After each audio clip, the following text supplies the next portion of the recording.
Okay, hi, good afternoon or good morning, good evening, I guess, depending on where in the world you are.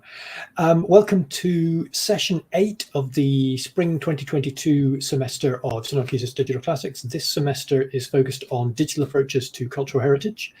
And today we are very pleased to have an old friend, Becky Seifried from the UMass Amherst, and a new friend, Sarah Murray from the University of Toronto, who are going to introduce us to some concepts of GIS. My co-organizers, Paula Granados Garcia and Monica Berti, are also in the call today. If you're watching this live, please use the live chat feature to the right of the YouTube video to introduce yourself, leave comments, ask questions, and at the end we'll have some time for discussion. And so we'd love for you to join in with that. We can address any questions that you address to the presenters.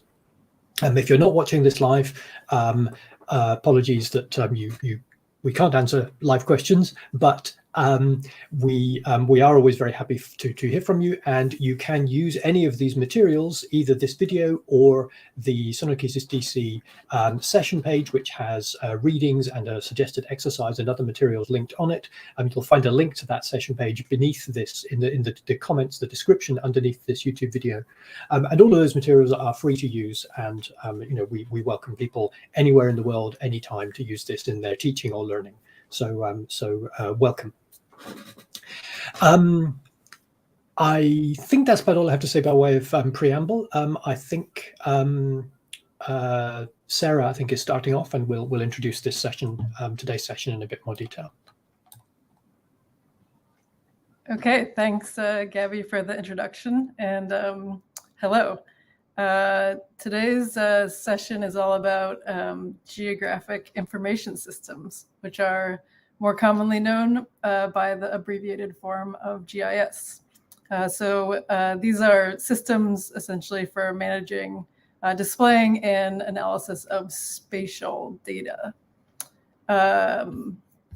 So the plan for the session is I'll start off by talking about some basic concepts that are important to know for using GIS. Then my colleague, Dr. Seifried, will provide a demo that will show you a little bit more hands-on, right, how GIS works, or how GIS works and how to visualize spatial data with a GIS. Then I'll talk about some of the ways in which I've used spatial information in GIS in my research, especially in archaeological survey projects. And then we'll talk a bit about how GIS, some other ways in which GIS has been used in cultural heritage applications. So that's the game plan. First, we'll start with the basics. So the definition of GIS, Geographic Information Systems, is any kind of system that connects locational and other kinds of information in the spatial container of a map, which, in some senses is just a fancy way of saying a map, since all maps, really, since the beginning of mapping, have served that general purpose of taking various kinds of locational and other kinds of information and combining them in a single sort of easily browsable interface. When I was younger, I loved paper maps, and I used them all the time, and I still do. Of course, these days, people continue to use maps, but more often we're using digital maps, all of which really are essentially GIS, right? Systems that combine geospatially referenced information that we use to understand various aspects of the world. So whether you kind of realize it or not, every time you use a map or a mapping program to help you navigate on your phone or call for a rideshare in an app, you're engaging to some extent with GIS. Now, thanks to the internet and mapping programs and their sort of ubiquity in our lives these days, the basic concepts, I think, of a computational GIS seem pretty intuitive to most people in a way that certainly was not always true back when GIS first sort of came into being, or certainly even when I started learning GIS back 20 years ago. So today we're really all consumers, at least, of complex geospatially arrayed information that exists in a computational environment. That said, if you want to move beyond being a consumer of geospatial information and you sort of want to go under the hood and become a producer of geospatial data, it helps probably to have at least some basic knowledge about how GIS works and what it can do beyond sort of helping you get a ride or not get lost on a road trip. So that's what we're here to do today, is to talk about the sort of basic technological details of a GIS. So most GIS work in cultural heritage takes place within kind of desktop-based software applications. Since I started learning GIS again a long time ago, the sort of big heavy in the industry has always been ESRI, which makes ArcGIS and related products. And ArcGIS is probably a software you'll encounter or have encountered if you've used GIS before. It's very robust, it's quite powerful, and it can be quite useful. It's also very expensive, so if you don't have an institutional license, it's tough to get a hold of ArcGIS without paying a lot of money. There are lots of popular free open source options for GIS as well. Today, but we were working with one called QGIS. So the purpose of all these programs is to allow the user to make or load geospatial data into a map browser and then view and manipulate it within the kind of spatial container of the map. When we're working with the GIS software, there are some basic concepts that are important to understand. First of all, just like we're familiar with from things like Google Maps or Google Earth, GIS is all about layers. So when you work with a GIS, your data sets will be organized in layers of discrete data. Each of these layers will contain a different kind of information. In the GIS software, usually, the layers in your map are shown by default in a pane to the left of the map browser, as you'll see later in the demo. So one question you might ask is, why does the data in a GIS have to be stored in all these different layers rather than living all together in one data set? Now, at least part of the reason is that GIS usually contains various types of data that are formatted very differently to one another, and thus need to be stored in different file formats. So the sort of big two categories of GIS data sets are vector data and raster data.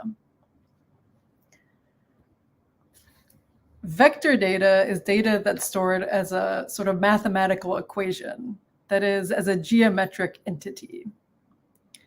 It's easiest to think of vector data as having as its sort of basic component the vertex, right, which is a point, each of which is located at a particular position in space, right? If you remember your math classes, for me a long time ago, these are sort of XY coordinates. The three main types of vector formats in GIS are points, which is just one of those coordinates in space. Lines are sometimes called polylines, which are linear features that connect a number of different coordinates in space. And then polygons, which, like lines or polylines, connect multiple vertices, but are distinct from polylines in that the first and the last vertex are equivalent. That is to say, these are closed shapes. In the GIS, vectors are usually used to represent abstract versions of things in the real world. For example, we usually use points for something like a city, lines for something like a road, or a polygon could represent some kind of bounded polygonal entity like a body of water. Now, stepping back for a moment, a reasonable question you might be asking is, where do the X and the Y values for our vector locations come from? Well, GIS represents spatial data, and usually spatial data is arrayed, at least, well, always in a GIS, is arrayed in some kind of coordinate system, right? So the X coordinates and the Y coordinates, right, are points on some axis, which in a GIS are points, right, that correspond to a real location on the surface of the Earth. Right, so our X and Y values in the vector format of the data equal coordinates, right, that are a real place on the planet. Now this seems pretty simple, but it gets pretty complicated in fact, because as again, you probably know from classes when you were younger, there are lots of different coordinate systems in existence that we use to describe, right, the position of individual points on the Earth's surface. Now, this is because there are lots of ways in which people have tried to reconcile or project the shape of the planet, which is round, onto the surface of maps, which are flat. We won't get too much into coordinate systems, but this is something to always be aware of when you use a GIS, is that there are different coordinate systems, and you always want your data to be in the same coordinate system, right? So that each layer is working within the same coordinate system. Now, returning to the distinction between raster and vector data, as opposed to vector data, which is stored as a sort of geometric shape based on a bunch of these X and Y coordinates, raster data is stored as a grid of values. Even if you don't know it, you're all familiar with raster data because all photographs, for example, are stored as raster files. A photograph is just a large grid of pixels, right, individual cells, each of which has an individual color value. Now, each cell in a raster grid has a value that represents some condition that's present in the area covered by the cell. So for example, if we wanted to represent a river in a raster format, right, in our grid of cells, we would show each cell that is characterized by having the river as part of it in, say, a special blue color. In reality, rasters are usually not used to represent things like rivers in a GIS because they're not really as precise or as suitable for representing a sort of line feature as vector data. If you zoom in really close on a raster image, for example, all you see is a few squares. Rather, with a vector feature, you'll always see a line no matter how far you zoom into the GIS, because it's always just describing this linear relationship between 2 points. Raster data, on the other hand, is really useful for representing continuous spatial information in a GIS that can't be easily divided into vector features. For example, we often use rasters to render sort of landscape background information in a GIS. For example, if we're looking at a forest which has modeled variegated colors for each part of the forest, it's nice to have a raster to represent that because each cell can be a different sort of shade of green. Another common use of raster data is the digital elevation model, which is a raster grid that assigns an elevation, or we usually call it a Z value, to each grid square. And from this, we can sort of extrude a topographical model of an area. As is the case with the photographs you might take in your regular life, the resolution of raster data can be really important. Of course, the fewer cells or pixels you have in a raster data set, the coarser it will be, right? And therefore, the sort of less precise any topographical models you render from it will be. On the other hand, a really high resolution raster file will be really big, right? So that can sort of churn on your computer if you don't have a lot of computing power. So all this stuff may sound a little complicated, and you may be thinking about why you should use a GIS rather than just drawing maps in a Adobe Illustrator, for example, or using Google Maps or Google Earth to make your maps instead. But making maps is really just the beginning of what GIS can do. Spatial analysis within the GIS sort of computational engine is very powerful. And there are lots of applications in cultural heritage beyond just sort of making maps, which we'll sort of get into later in the program. For now, I will pass things over to my colleague to do a little demo of how GIS works in practice. That was really great, Sarah. Thanks so much. So at this point in the program, we're going to switch gears a little bit and focus on how we actually use the open source GIS software called QGIS. And so I'm going to walk through those steps, which will be a part of the exercise you do at the end. Hopefully, I'll be going through all of the steps to help you do that successfully. So once you install QGIS, which again is a free software, it runs on Windows, Mac, and Linux machines. This is a typical view that you'll see when you open the software. As we saw in some of the screenshots, we have some information here about folders on my computer. This is the layers panel, so where the different layers of my data will appear. This is going to be the map area, but I need to start a new project. So I'm going to select New Empty Project. And now this big white canvas is where the geospatial data will show up. When you also first launch QGIS, you'll notice at the top there are all of these toolbars. These can be turned on and off. And in order to do that, you will right-click anywhere in this kind of blank grayish area, and that pulls up the Panels and Toolbars menu. So if there's a tool that I'm using in this demo that you don't see, try turning on one of the toolbars that I have activated, and then you should be able to see the tools then. All right. So that's kind of the basic introduction to the QGIS layout. We provided in the wiki a few example data sets that you could download to play around with. The one that I'm going to use in this demo is called the PCAP dataset. So when you download it, it will come in a zip file. If you're working on a Mac, to open a zip file, which is like a compressed version of the data, you just have to double click and it unzips it for you. If you're working on a Windows machine, you might need to install another software to do that. And once we unzip the file, we see there's two files in there. And this is, I think, an important point when we're talking about the kinds of data you might find online. It's important to do a little research and find out information about like who made that data set, what is in it, any other information you can find that we call metadata. And this particular file has a README file that if you open, you can see some information. You can see that it has a title and that I am the author of the data set, and it tells you what's in here and where it came from. And so that's really important information that comes with it. We also see that the data set has a comma-separated value file, or a CSV.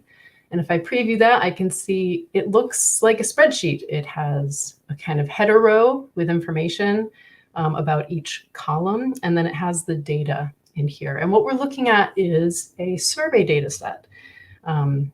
Each row in the data set tells us about a survey unit. It tells us some information about where it's located. These are coordinates. And then it has many other fields that we're going to use to visualize the data set in the GIS.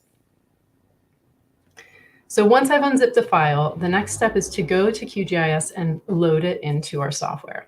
So we'll open what's called the Data Source Manager. And we see on the left that there are many different types of data we could add to our project. If you happen to download, say, a shape file or a GeoJSON file, which are already spatial, you could select the vector type and load it there. But we're working with a CSV, which is a delimited text type of file. So I'm going to load the file using these three little dots over here on the right-hand side. navigate to where it's downloaded on my computer, and click open. When loading a CSV, so this is not a spatial layer. QGIS is going to do some interpretation here. It's going to say, well, I'm assuming that the CSV you're loading has some coordinates in it that are going to help me display this in a map. And so I'm going to double check that all of the information on this kind of wizard is correct. So the file format is indeed a CSV. We can see some information about the record and the fields. I'm going to leave everything here as the default. The first record, that first column row, does indeed have the field names. And here's the key part, is the geometry definition. So we're loading a CSV that contains point coordinates, and we need to tell QGIS which fields have those coordinates. By default, it's smart enough to know that the longitude is the X field and the latitude is the Y field. And importantly, we need to tell it which coordinate system this data is in. Sarah mentioned that there's a lot of coordinate systems. There are thousands of coordinate systems.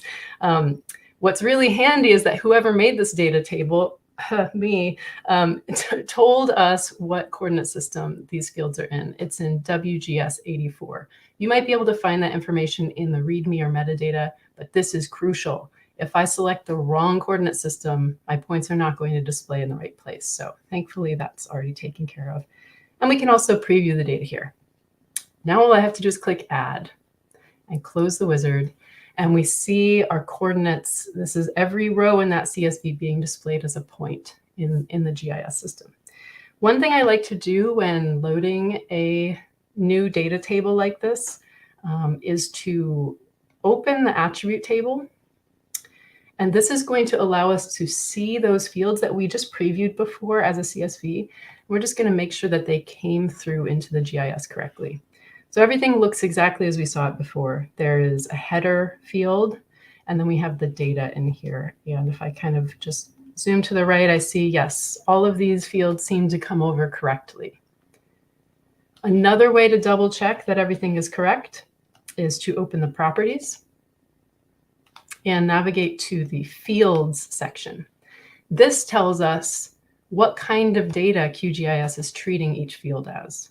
So we would expect, for example, the authorship field to be a text field because it contained names of the people who recorded this. That's correct.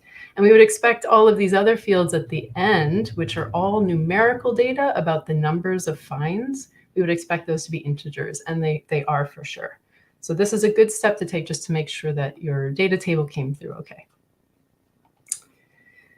All right, so that was the initial kind of like working with a CSV. The second section that I want to talk about is really how to set up your map. Once we have the data loaded, I'd like to be able to see this not on a white background, but against some other kind of geospatial data. So we're going to add a base map. And there's instructions in the wiki for how to install a plugin.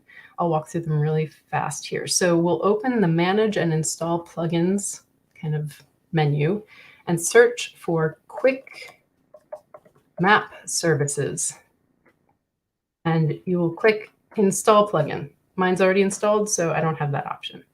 Once it's installed, we can now access through the web menu this Quick Map Services panel. And by default, we can load the OpenStreetMap standard base map. Ta-da. So that is really handy because it is basically showing us where in the world we're working. If I zoom out, I can see, look at this, we're working in Cyprus. And that's a really handy thing to do if you want to make a map out of this or just be able to visualize where in the world you are. But you'll also notice that Cyprus looks a little bit squished. And this is now broaching that topic Sarah mentioned about coordinate systems and projections. I'm going to change the projection of my map by clicking this button in the bottom right corner.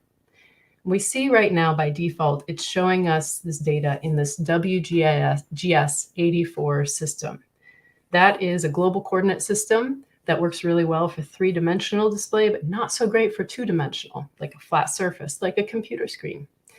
So I'm going to change the projection to WGS 84 UTM Zone 34 North. You can find this by doing a search for this EPSG ID. So 32634. If you type that in, 32634, it will filter out and you'll be able to select it there. Now when I click OK, we see it's reprojected into something more akin to what Cyprus might look like. In fact, I think it's maybe tilted a little bit. I probably want a different UTM zone, like 35 north, slightly east, but this is going to be fine for now. You can play around with that and see how it looks. So now the next thing to do, once you have your layer added and you have added a base map, is to save your project. And so I'll click the Save button, and this will allow me to save my project wherever you want to on your computer. I might save it here and call it SunoikisIS. That way, the next time I want to work on this map, I can just open the QGIS project file and it will have my layers here ready to go. All right, the next thing to do is to talk about how to change the way these data look. Right now, we're looking at these data as points, which is great, but we know that the CSV contains a lot of interesting data that we might want to display different ways. So to do this, we'll right-click the layer in the Layers panel and open the Properties tab and go to the Symbology section. Symbology is the term they use in the GIS world to talk about different ways of visualizing your data. So by default, QGIS is displaying every data record in my CSV file with a single symbol. Everything gets the same symbol, and it's a small red dot. Let's say I wanted to visualize the people who created the data. You remember there was that authorship field. So I'm going to change the symbology type to categorized because the people are different categories. And now I select which field in the attribute table had that data, and it was called authorship.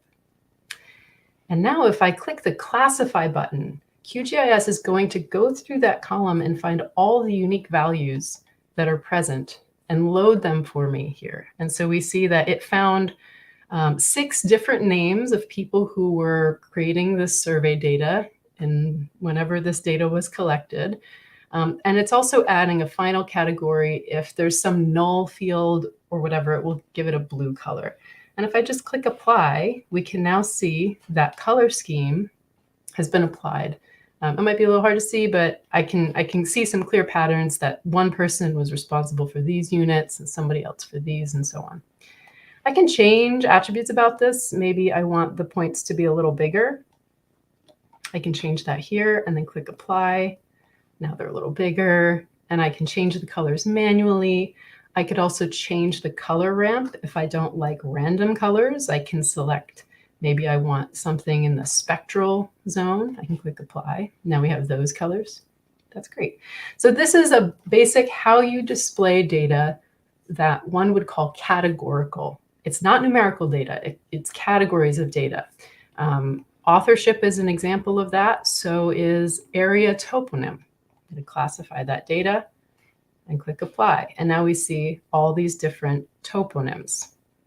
If I expand this, I can see that the dark red is Zekalea and the yellow is Paleocastro and so on. The other main type of data that we might see is quantitative data. And so to represent those, we'll select the graduated method instead.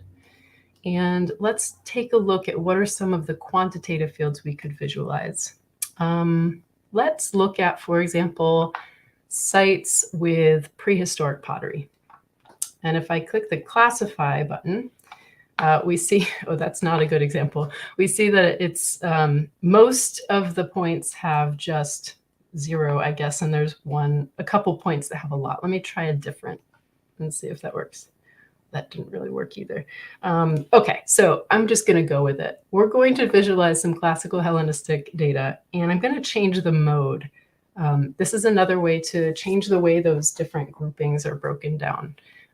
If I pick natural breaks, Jenks, what it's doing is going through that attribute table, and it's saying, okay, any records that have between 0 and 6 artifacts associated with the classical Hellenistic period will be red, and anything with a value of 6 to 21 will be orange, and so on. And I can click Apply, and then we can look at that data.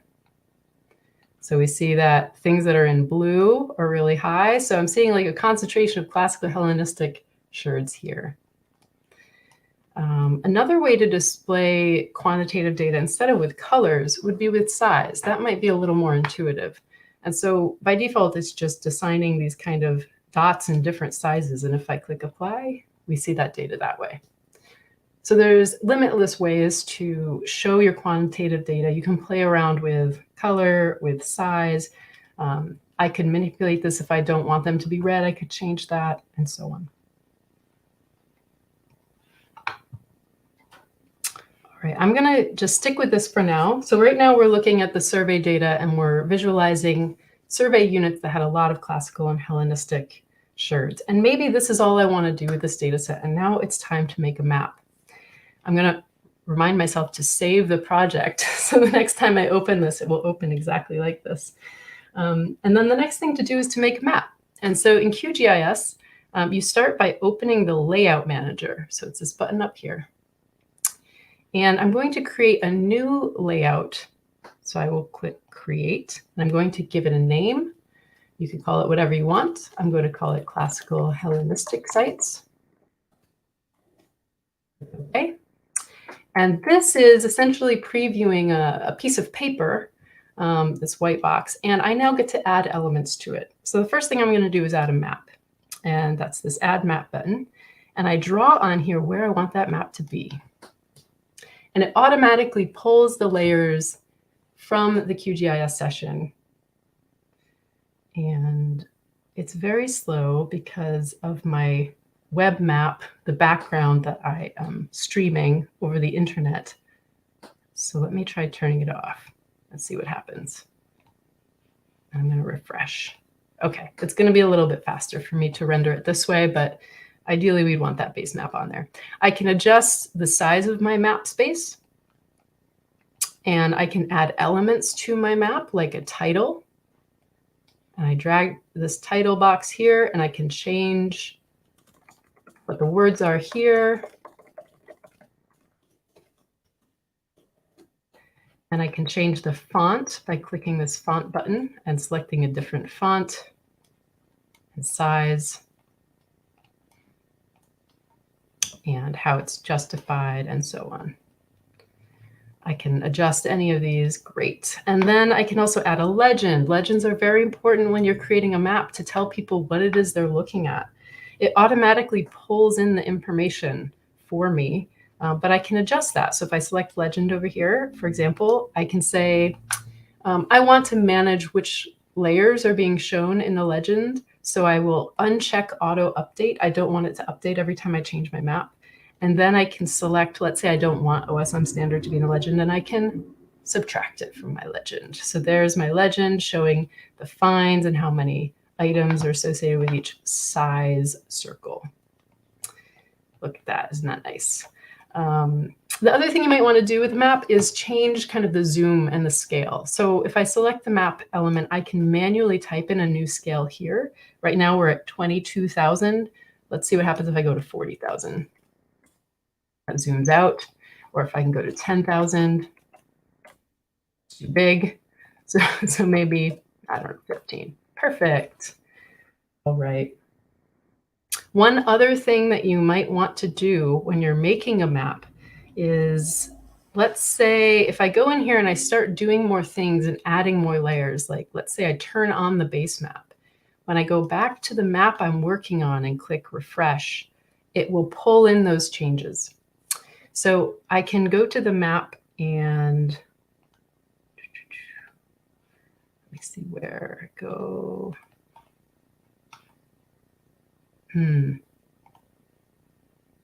There it is. When you select map and go to item properties, you can check the box to lock layers.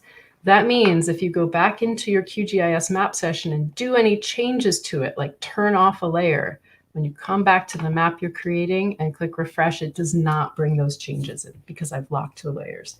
So that's the basics of the creating a new map in QGIS, the layout manager. And then I think that's all I had for this section. So we went through how to add CSV, how to set up your project, how to change different symbology, and finally how to make a map.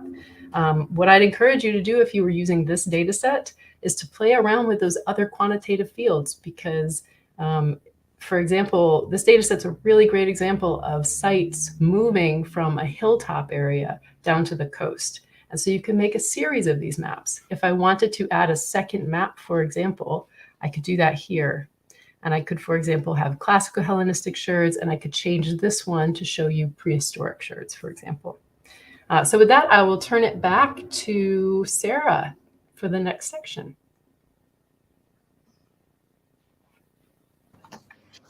Great, thanks so much. What a wonderful demonstration of how to work with data in QGIS. Speaking of survey archaeology, so the data set that Becky was just showing you is pulled from an archaeological survey project. This is a very common kind of archaeological project in which GIS has really always been totally fundamental to every stage of the work, from gathering data in the field to analysis and understanding afterwards. So I'm going to talk a little bit about archaeological survey projects and how GIS fits into them. And I'm specifically going to talk about some of my experience using GIS not only to manage and understand the kind of data that we were just looking at, right? So data about survey finds and artifacts and how they're distributed, but also trying to integrate some 3D and architectural data into a survey GIS. So I'll talk a little bit about that. This is just one, I think, of many, many different applications for GIS in research and cultural heritage. But it's the one that I'm most familiar with as a survey archaeologist. So let's see, can I advance myself? So survey archaeology, if you're not familiar with this kind of archaeological research, is a kind of method of archaeological investigation that does not involve excavation. So most people, when they think of archaeology, think of digging, but survey archaeology does not involve any subsurface investigation. What we are doing in a survey project, generally speaking, is looking at archaeological remains, cultural remains on the surface of a region, documenting them and trying to understand them, which sort of allows us to get a sense of the long-term history of entire regions, rather than what we do in excavation, which is really intensively exploring one particular piece of land or a site. So survey archaeology has been very popular in the Mediterranean for at least half a century now. It really is a very common form of cultural heritage documentation, and is really widely practiced, not only in Greece where I work, but also places like Cyprus, and really all over the Mediterranean and the world. So when we do survey archaeology, what is the basic process? The method involves determining some sort of region, right? So again, rather than a site-based investigation, survey archaeology involves looking at an entire region. It can be interesting to you as a researcher for whatever purpose. You can be trying to document heritage in a region simply because it's under threat, right? There are all kinds of reasons you might choose to survey a given region. You'll subdivide, right, the surface of that region into some kind of units, individual units. We usually call them cadasters after cadastral mapping. And then the surveyors will go out into the landscape and sort of systematically look at the surface of the region,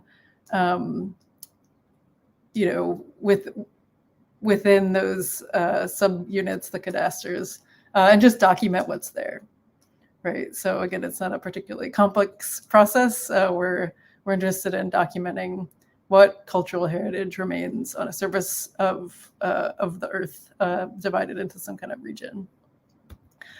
So I've worked on many survey projects in my career as an archaeologist. I'll talk about one of my more recent experiences working on a project in the Mazi Plain, which is an upland mountain plain in Greece. It's just sort of northwest of Athens. The mountain range separates these two regions in Greece of Attica and Boeotia. The project directors were Sylph Ashard, Alex Nodell, and Calliope Papangeli. So I worked on this project from 2014 to 2017, and it's a pretty typical survey project in a lot of ways. So I'll give you a sense of what a survey project entails and basically what surveyors use GIS for.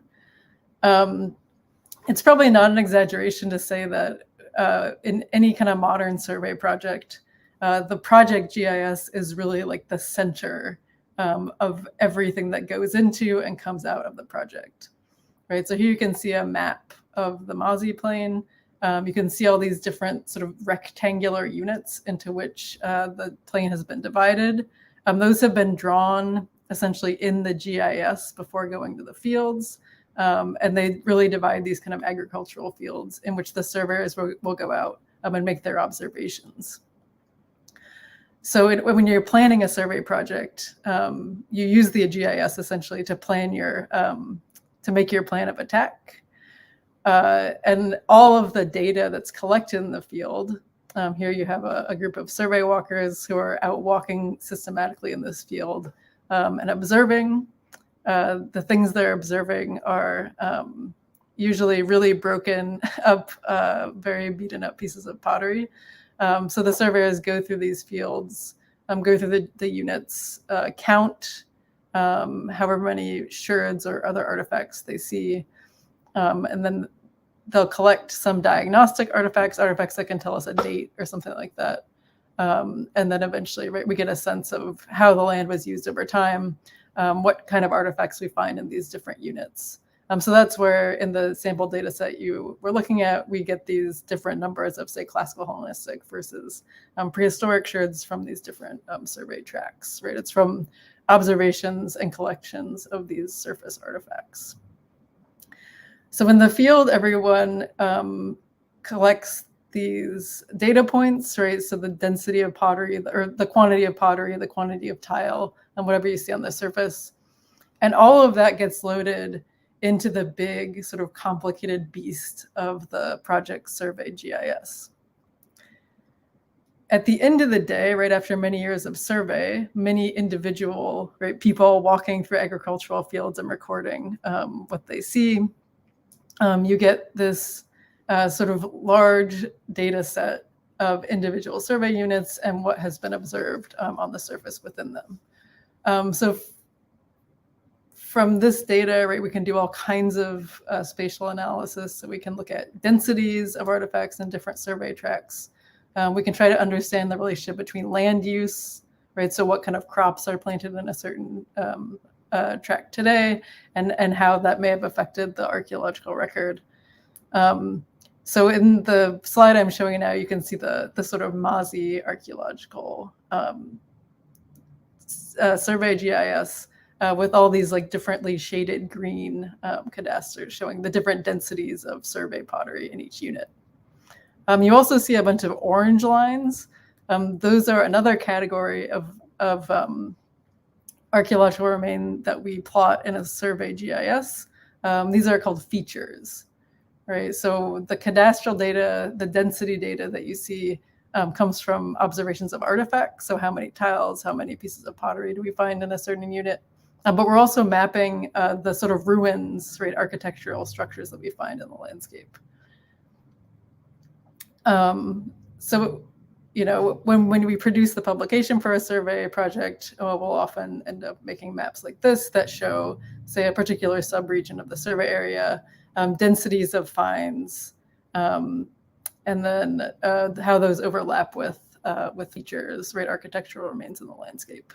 Right, so we have all these different layers of data, right, satellite imagery, survey units, features, which are stored as polylines, And these all layer on top of each other to give us a basis from which to tell the story, right, of this landscape through time.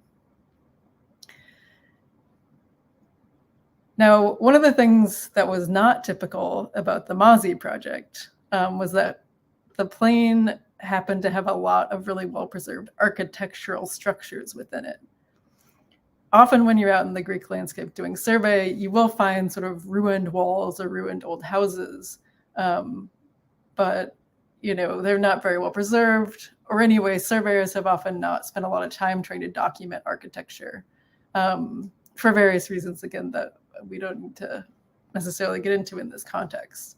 But one of the funny things about the MOSI project was that one of the directors of the survey was also a very serious architectural historian. And so Syl Fashard sort of asked me to come and work on the project. And one of my jobs was to figure out how to do a better job, a more thorough job of documenting all this really well-preserved architecture and integrating that into the survey data in ways that other projects hadn't really done.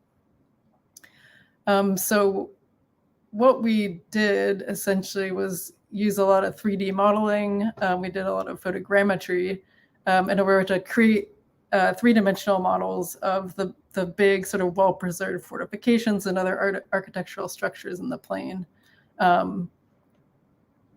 And then create really nice drawings of them, which were geo-rectified, right, to which we attached high precision geospatial data.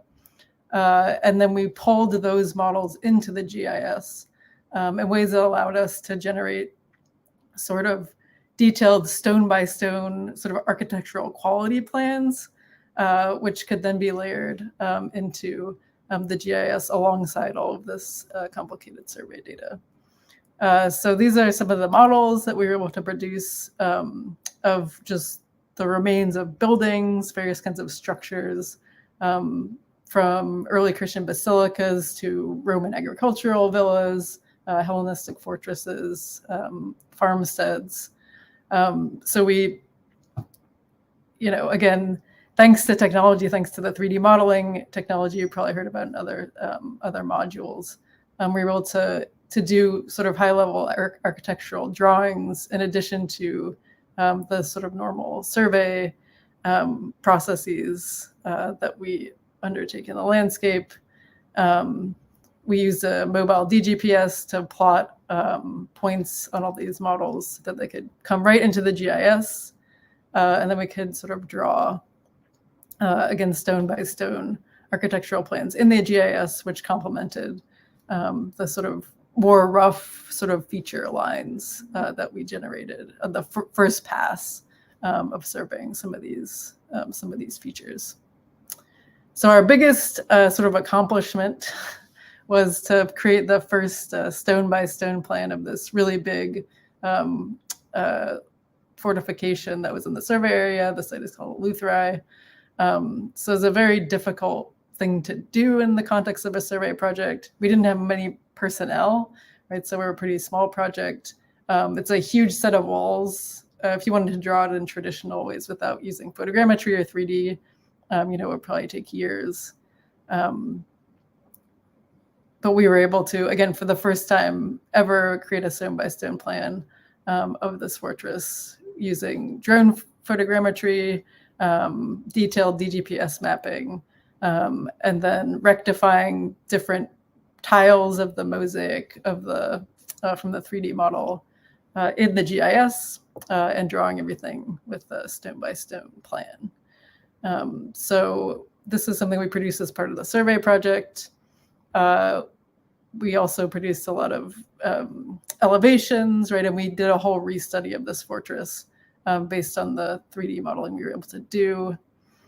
We combined the insights that we gained from this architectural study and the sort of spatial analysis we did of the walls and the architecture with the detailed survey data of artifacts that took place in the survey to really produce a whole new understanding of this particular archaeological site without digging a single trench. So this is one of the publications that we share on the on the module with the module material. So it will just, if you take a look, you can get an example of the kinds of things we can do, combining various kinds of geospatial information, 3D, 2D, surface remains, architectural studies, in order to understand these kind of monuments that have been very challenging to study, either because of their the scale or just because it's hard to do without the appropriate technologies.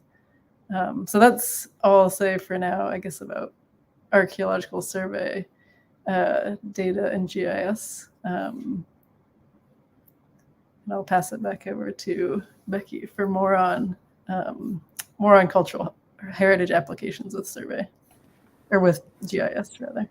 Great, thanks so much, Sarah. I love hearing more about that project. It's such a cool case study of how GIS was used.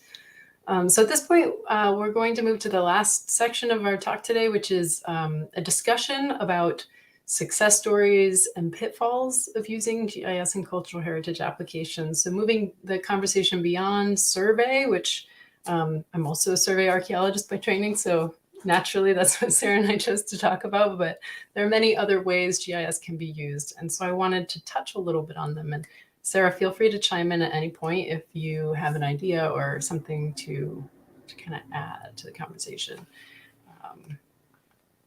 All right. So one of the ways I think that GIS is often used in not just archaeology, but used by historians also, and other people who are interested in cultural heritage writ large, is in site discovery. So at its most basic, you could open Google Earth, for example, or Google Maps or Bing Maps, which are essentially GISs in the web. And you can look for sites. You can just go to a remote part of Greece or some other part of the Mediterranean, and chances are good you'll find something there. So this is an example from my PhD research where I did this for all of the Mani Peninsula, which is the southernmost peninsula in Greece, and was able to identify sites that I couldn't reach in person because they were so inaccessible. And so here's an example of a site that I could see in a satellite image. There's a lot of walls that can be seen.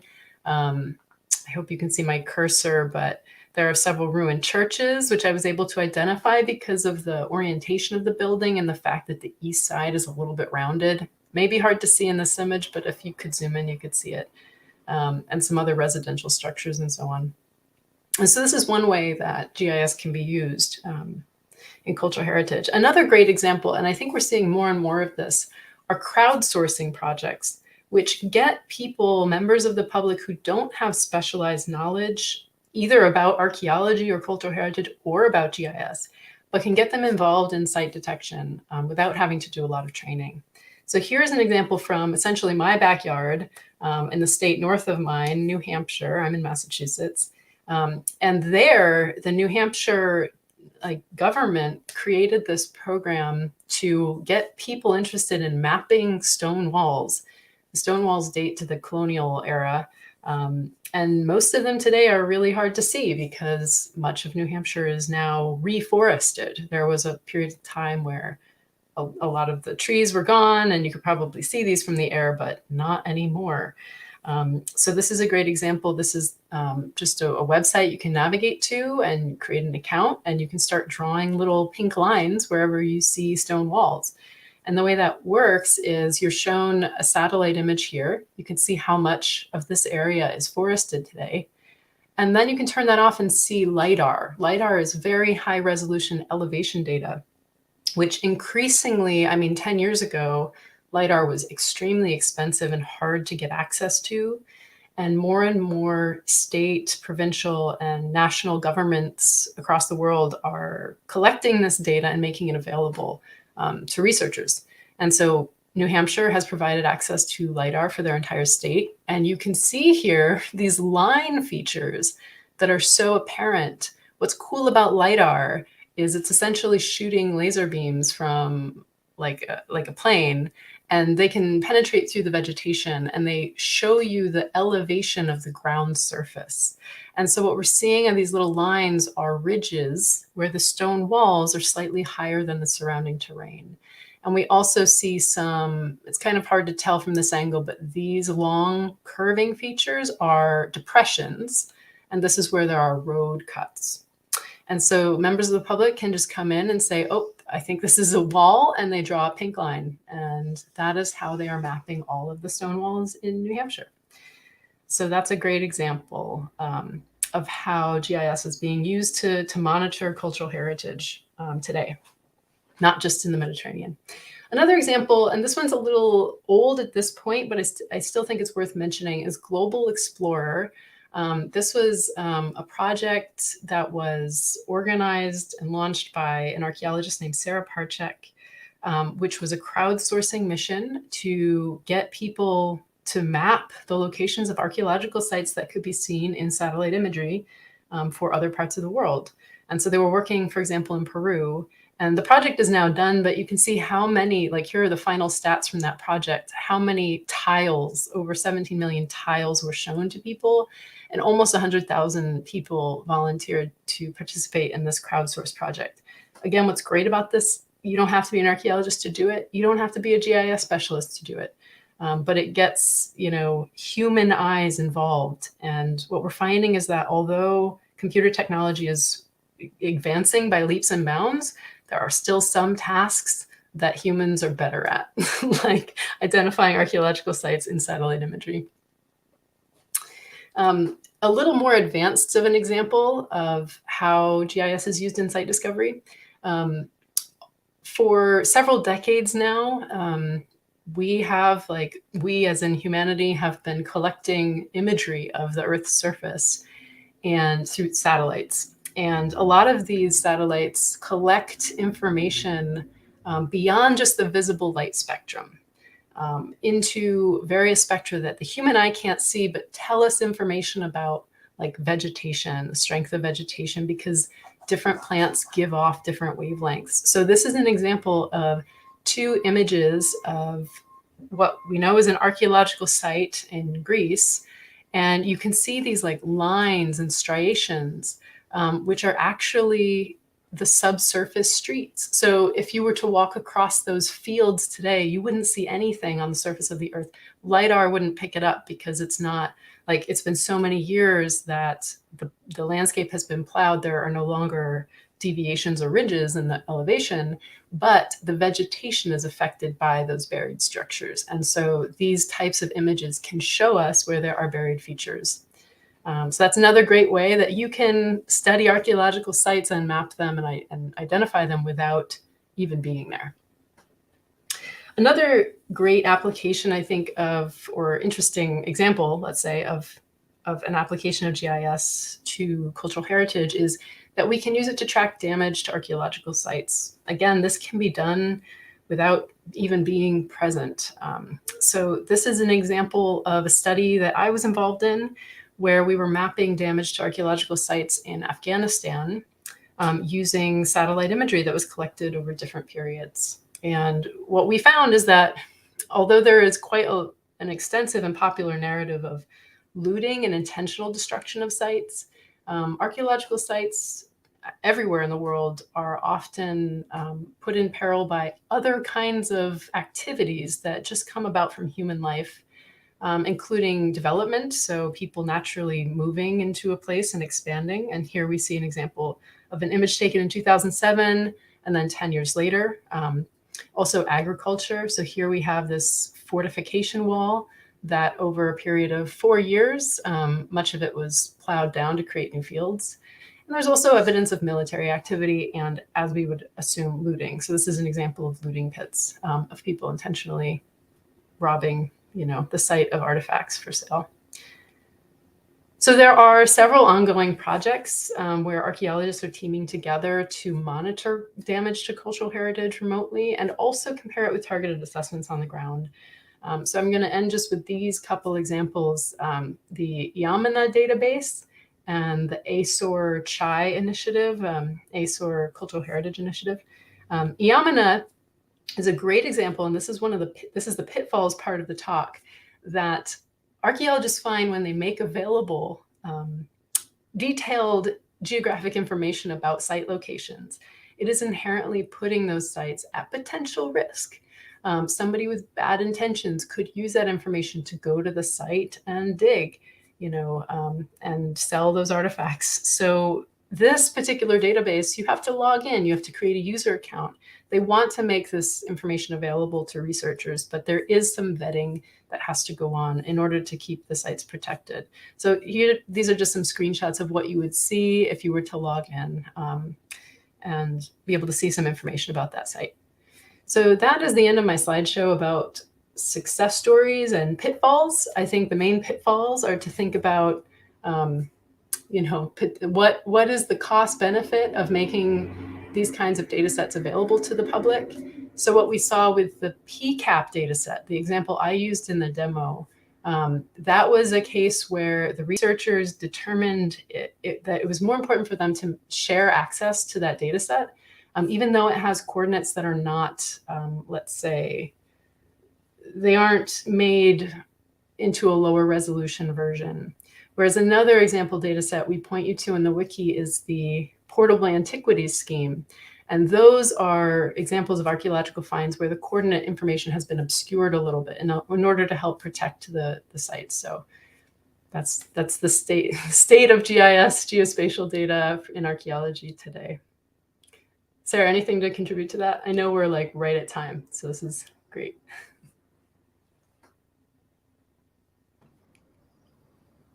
No, I think that really covers all the major issues for sure.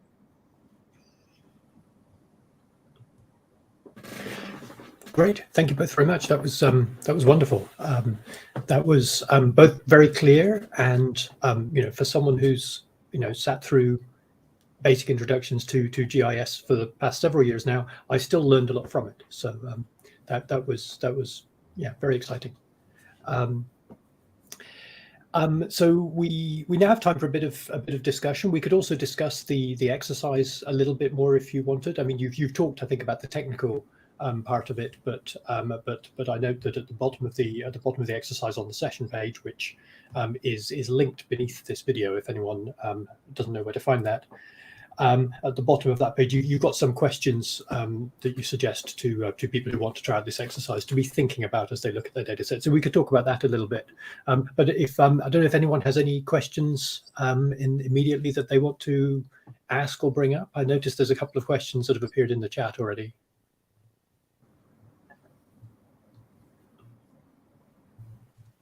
Should we go to there? Naisong Zhao has a question which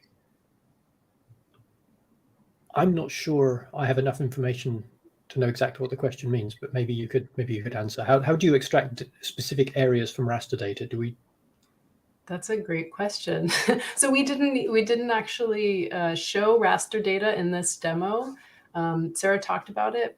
I guess technically the web map that I used was a type of raster data, but more often I think we might be talking about data that you've downloaded, like an elevation data set. I could show how to do that. Would that be convenient? Are we sure we know what we mean by extract? I mean, I'm trying to wonder. Please chime in. But what I was imagining is, let's say you have downloaded an elevation raster for the entire globe. That's going to be a very large data set.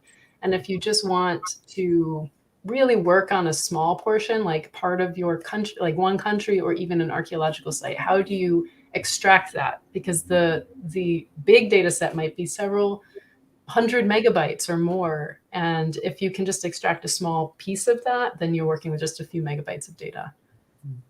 I hope.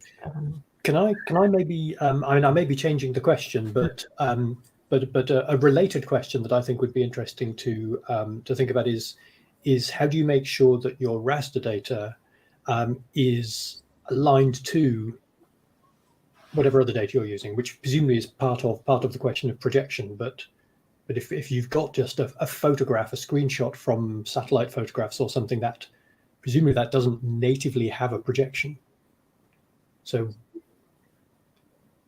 Yeah, you can always what you call geo-rectify any image that is like if you in the case, and this often happens, you'll have like old aerial photographs or images from satellites that don't have any spatial data attached, and there are tools in the GIS for associating those images with coordinates. But we didn't get into that process. But there and there are like how-to guides online for how to geo-rectify images. And then there's always this problem that when you acquire data sets from other sources, they're often have a projection, this file associated with them that is different from the coordinate system you're working with. Any file can be reprojected into a different coordinate system. And in principle, it should be relatively easy to get everything to line up. And in practice, I've often found it doesn't always work as well as it should or you wish it would. So one of the many joys of working with GIS is always having layers that are really close to being exactly aligned, but that there's always something there's often something a little wonky that you sort of have to live with. Yeah. Oh, sorry, go ahead, Becky.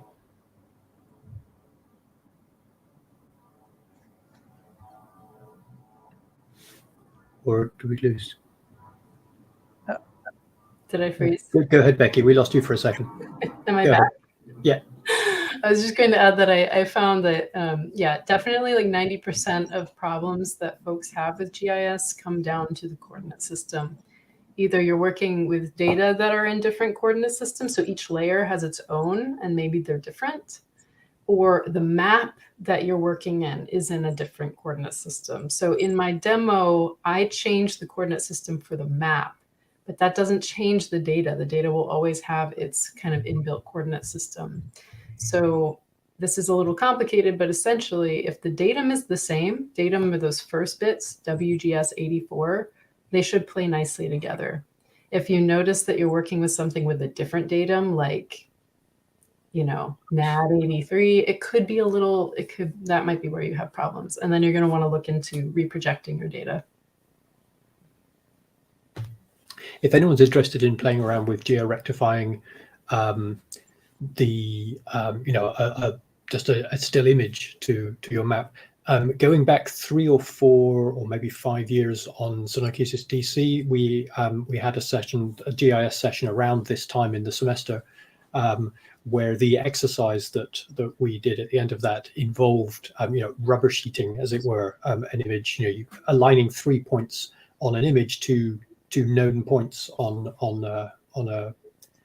an aligned coordinate system, and it just sort of stretched everything until it fit, which as you would if it were on a transparent rubber sheet, just until you get it working. And that we found some things on the hand drawn map were in the wrong place, but that wasn't because we'd done anything wrong. That's just because the map was slightly out. And I guess if there's something, maybe rather than going in and trying to do a demo now, if there's something that we haven't explained that people need us to explain more, there is an issue tracker on the SunoikisisDC site. So if you had another question, you wanted to post it there. We can't guarantee we'll answer every question that you might possibly ask about GIS, but if it's something very specific to this and it's relatively easy to answer, and Sarah or Becky are in a good mood, then they might be able to point you to somewhere you could go to find the answers to that. There's also, I wanted to mention this. I haven't used this myself, but there is a tool called Map Warper. I think it's still funked. I learned about when I was in grad school. I think it's an online engine for rectifying maps. So people could look into that too. I haven't tried it, so I don't know if it works. It's called Map Warper, I think. Okay, I've just posted that in the live chat in case anyone wants to try to look at that. Yeah. I think it isn't being supported anymore, but it might still be functional. Mm-hmm. But yeah, it's a great example of you can do that kind of work in a GIS, that like a software you download, but there are also web platforms, so you don't have to install software. There's another question which maybe a little more general than we talked about. How do you reach people to participate in crowdsourcing projects? You talked about a couple of crowdsourcing GIS projects. That is a great example. I haven't personally orchestrated a crowdsourcing project in order to get people involved. I know that Sarah Parchak's project got a lot of media attention, which I think is how they got so many people involved. It was, I believe, sponsored by National Geographic. And so that was a great resource in order to get the word out. The New Hampshire one, I am curious how they got the word out, because it's a pretty obscure web address. It's not like an easy thing to remember. So I'm not sure how they did it, but I imagine a combination of social media and email blasts. Yeah, we have a session 8 weeks ago now on crowdsourcing, which if you haven't seen, that might want to go back and look at. But the other thing that I've seen people do when they're trying to do crowdsourcing is targeted events. So workshops, actually going out there to libraries, other community sites, inviting people to come along and spending a lot of time with them, showing them how to use the site, in the hope that word will then sort of spread outwards from there. But it is a lot of investment. Whatever you do, social media blasts or anything, getting National Geographic to notice you, any of those things takes a lot of work. Yeah, I was going to say it really depends on the project, the public engagement team, public engagement activities, social media, newsletters, and all that. Yeah, it's quite a lot of time and thinking, but it really depends. And also the targeted audience and the people you want to talk to.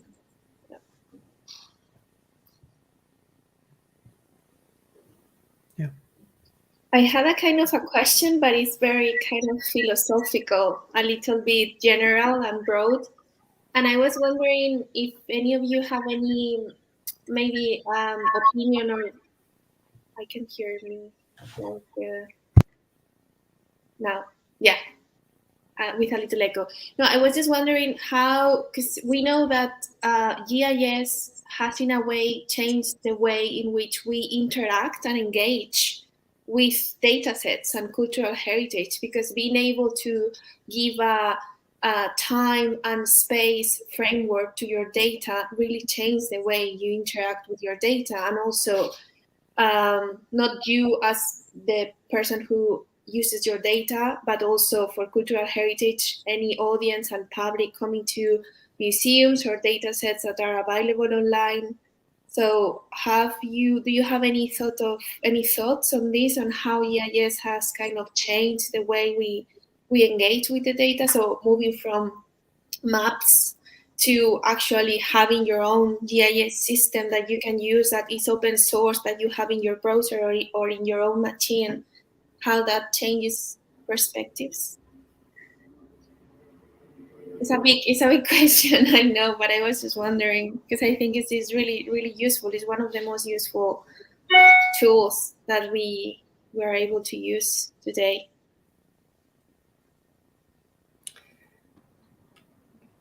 Go ahead, Sarah.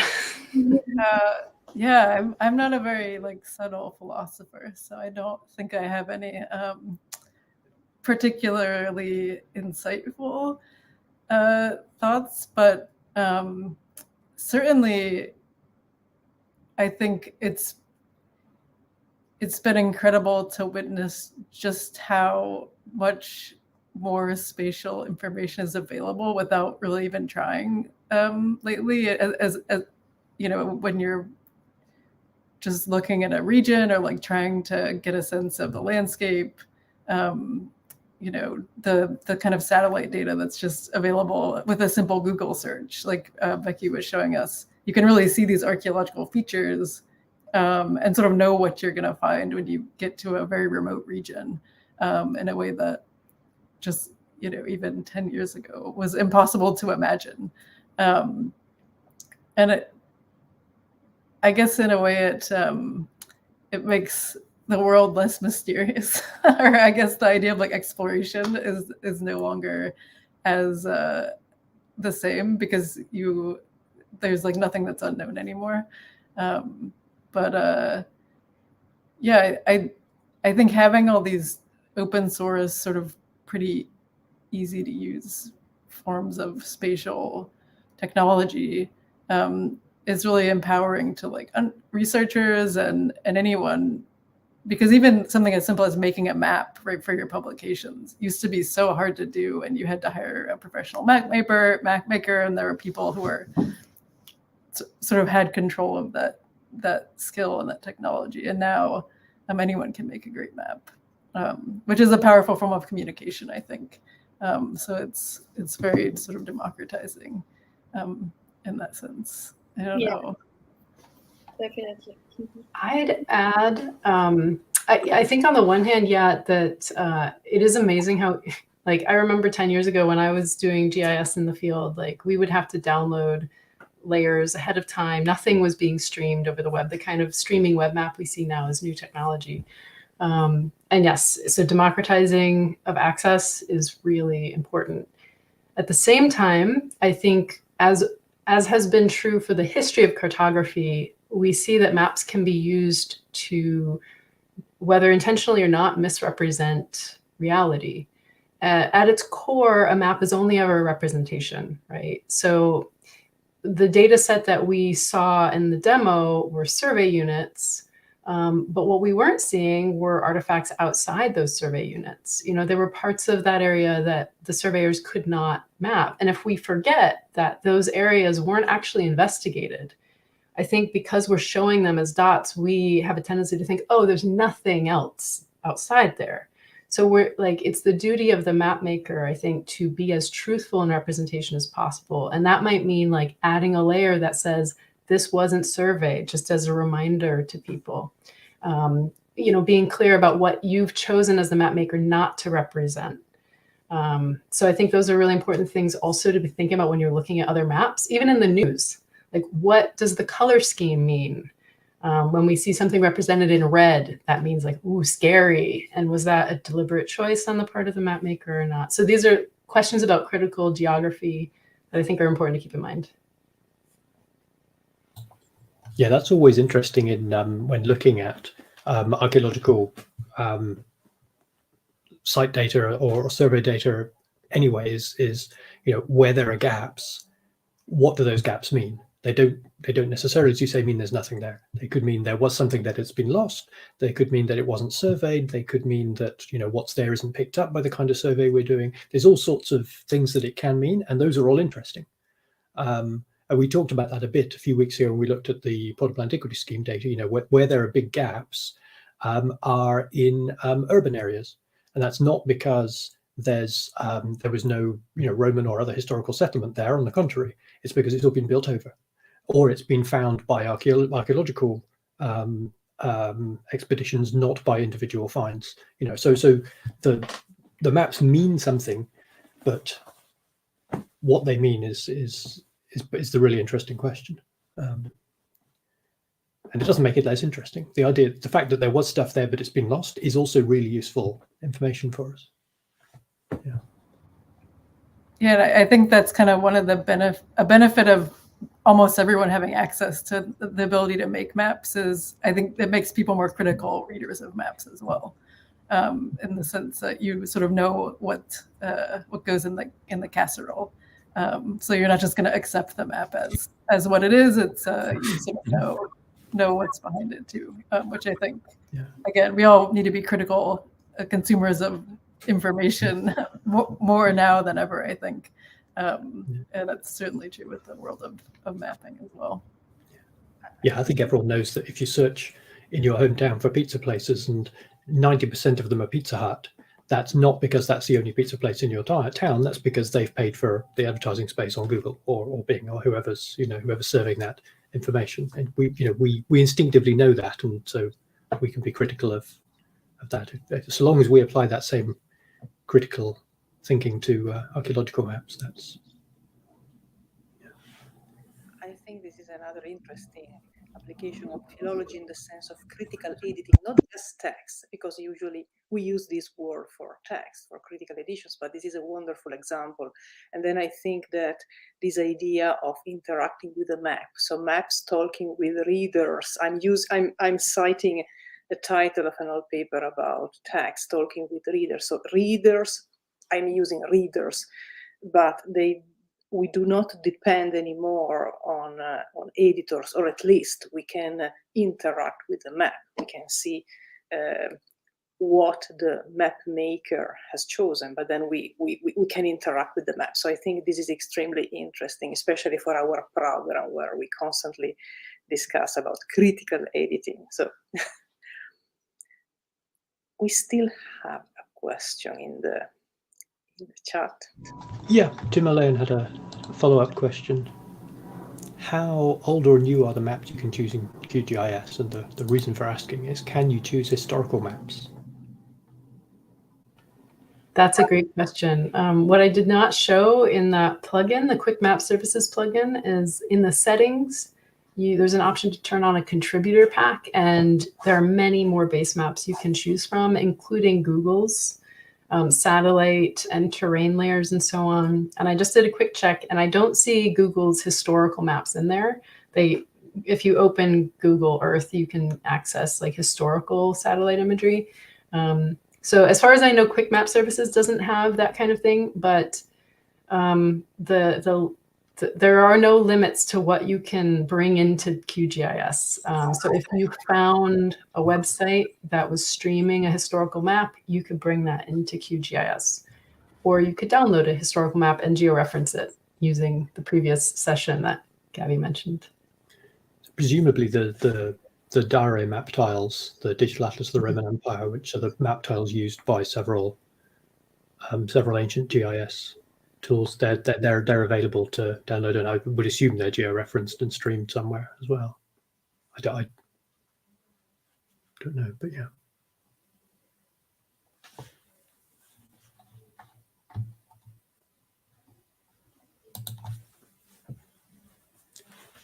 Cool.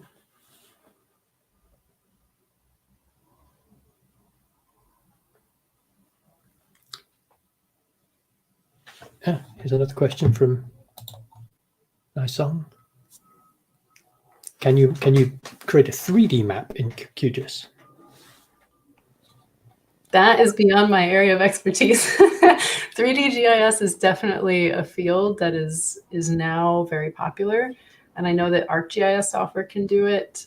I'd recommend just looking on the QGIS website. They have a really robust documentation, and we have some links on the wiki to read more about QGIS. Because it's open source, it's being developed by people all over the world. So I assume yes. I have not played around with it myself. Out of curiosity, Sarah, you were doing 3D reconstruction for the Mozzie project. What were you using for that? We were doing 3D modeling. All our photogrammetry was in PhotoScan Metashape, which is, I think, what almost everyone uses now. And we weren't doing any 3D within the GIS. We were generating rectified ortho models, right? Like top plan views and elevation views, and then importing those into the 2D GIS. And the 3D models we're making were really big, and I think even if you used ArcScene, I think it would have been really unwieldy. So yeah, we were making 3D and then turning it back into 2D for our mapping purposes, which worked fine. It's something I think that would be great to have in a future iteration of this workshop, would be to have someone who really is into the 3D GIS stuff and talk about that, because it's definitely beyond my realm as well. Yeah, that would be a great way to link up the 3D sessions, 3D modeling and so forth that we've done with the GIS and various other mapping and geo data sessions. That would be really interesting way to link up. Yeah, if you could think of anyone who'd be an interesting speaker on that, we could definitely invite them next year. That would be very exciting. Yeah. Yeah, according to various online sources, QGIS has a built-in 3D view, which seems to do all the things you'd want to do.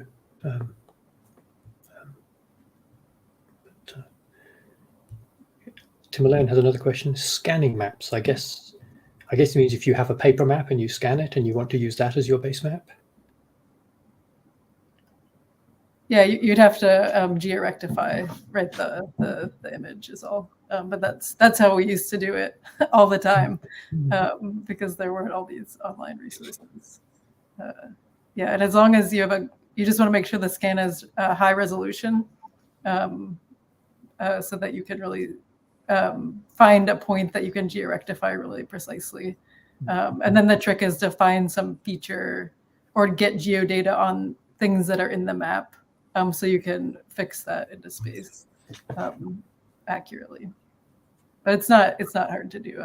I used to spend weeks and weeks at a time georeferencing scanned maps in the old days as a GIS technician. So there's something sort of therapeutic about it when it works well. It's very satisfying. Because that's a different kind of historical map, isn't it? We're not talking about maps of the historical landscape, but actually maps that are themselves historical. And there's a whole nother range of issues that are brought in if you were scanning an 18th century map, for example, or a medieval map, where, you know, to our way of picturing the world, they're just wrong. You know, there's all sorts of things that just can't be georectified, not in a very easy way. And how do you do a GIS? I mean, can you do non-real GIS? Or what would it mean to apply real GIS data to, you know, a medieval map? Yeah, I think there are certain maps that if you try to georectify them, it just wouldn't work because the worlds, the way that they're imagined, are too divergent. I mean, there are lots of maps that are really valuable that haven't been digitized, that are modern maps. So where I was working in Appalachia, you know, there are all these really detailed maps of people's properties, and they're really precise. And we spent a lot of time georectifying those because they had a lot of information about historical homesteads and that kind of stuff. So it's not the case that there aren't like lots of valuable maps in the world that are paper maps and archives that can be you know, productively brought into a digital space. As far as I know, there aren't any. Maybe Becky knows about things. As far as I know, there are no GIS software applications that can imagine a kind of non-Euclidean space or like a medieval space. But I'm not sure. I haven't looked into it too much. Last year's session, we had some examples of a user on Reddit who had modeled Middle Earth and had done visibility analysis in Middle Earth. So I think the key is just creating the data. I don't know what coordinate system they're using. Maybe they made their own Middle Earth coordinate system. And I know that theoretically it's possible. I've seen maps of Mars. So there must be a Martian coordinate system. So as long as anything has some kind of like, you can tell the computer, this is a 0 point, and just model off of that 0 point, you could theoretically do it. But I wanted to add one other thought that came to me, which was fuzzy boundaries. One of the issues with GIS is that I think it also reifies cultural ideas such as boundaries and hard start-stop points. So we haven't really figured out in GIS, how do you show something that's fuzzy or unknown, like a medieval kingdom extent? You know, we'll draw a polygon, but that doesn't mean you cross that line, you're in another kingdom. So these are other things to be thinking about critically. Yeah, those are some of the things that why people started thinking about geodata in other ways, other than, I mean, that's why, you know, the Pelagios project didn't use GIS in the first instance, because they're thinking about ancient space in a way that can't be plotted that cleanly. And I'm going to share this image not because it's particularly new, but because we should share it as often as possible, because it's so cool that could never be fit into a GIS with modern data. That's the Mediterranean Sea, and you know, so you can see the two biggest islands, which I think are Sicily and Cyprus. But you know, there's not much. But you can do interesting digital things with it, and that has been, you know, fully, you know, geo aligned to, you know, with linked open data in Recogito, and we showed this map a few weeks ago in that session. So you know, you can do all sorts of things with it, but not GIS, I guess. there's no amount of stretching would align that to a coordinate system. But speaking of GIS and non-terrestrial landscape, next week we're going to be talking, among other things, to Andrew Reinhardt, who does archaeogaming, and one of the things he does is uses GIS to map game landscapes, which are not based on the Earth's geography. So we will talk a bit more about that then, I think.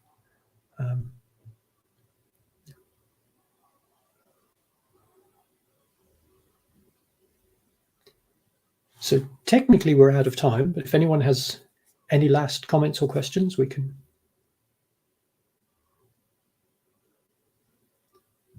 If not, thank you both again, Sarah and Becky, for these presentations. This was really